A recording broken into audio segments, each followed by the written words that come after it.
It's funny, you know, everybody likes to make fun of the South until some deadly virus takes over the world.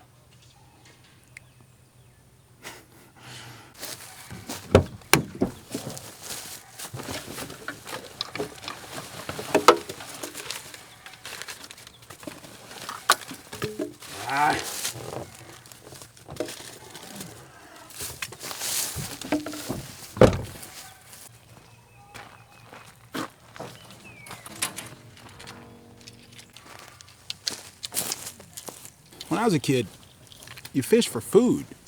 You didn't fish for sport. It's no sport. You fish for food. And now that all the grocery store shelves are empty, at least there's not much meat around, guess what? This thing called fishing is something you can do to feed yourself. And that's kind of what I want to do with this series, is show you how I do it. Bait fish, big fish. If you haven't seen that series I made about how to grow a black soldier fly bin, watch that and that'll get you started. From there, you use those maggots to catch small bait fish, and then you cut up those small bait fish to catch big fish like catfish, and therefore you can feed yourself. But sometimes, it's just easier to go to Walmart and get some worms. If you're just really in a dire straits, I would recommend the first thing you do is go get you a cane pole like this from Walmart. This is a Black Widow, I forget the length of it. I think it's about a 12-footer. Get you some 8-pound test line, and it should come with some line and hooks. Get you some number 3 split shot lead, fiberglass, or you can get old-fashioned cane poles. And this one I'm doing something a little different. I have one of my little triple threat swivels there just to make it easy on, off, easy for transport. But I generally will leave them all hooked up. And then from there I have 8-pound test line. I always use 8 because I want to have a little strength to pull free. That goes the length of the rod itself. Then I have a hook. This has been frayed. And then I have a split shot and then another hook. Oftentimes I'll put a fly on here and fish with flies and bait. You can also use dough baits for this, but really I find that bluegill much rather have live bait. They want meat. They're meat eaters. A hook, number 8 hook, 8-pound test line, about a few inches up, a split shot, 18 inches up from that, a dropper knot with a hook. And then the length of the rod line tied to the tip here. Now, preferably, I would rather have the line wrapped all the way down the pole for added benefit, but for bluegill, it's just not all that necessary, not with a fiberglass pole.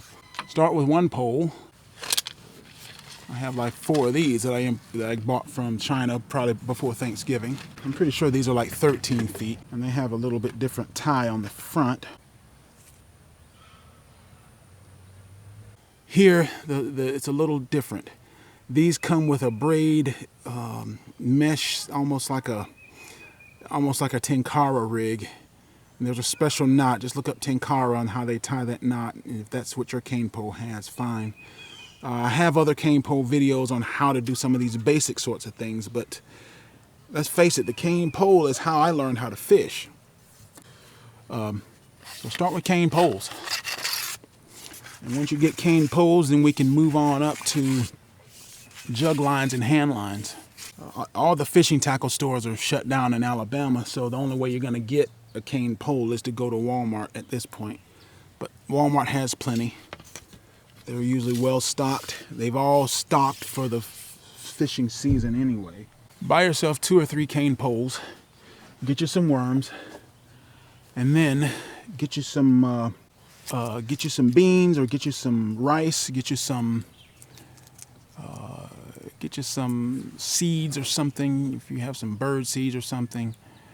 In other words, you want to make up some sort of a chum, and you pick an area on the river, and you chum out an area,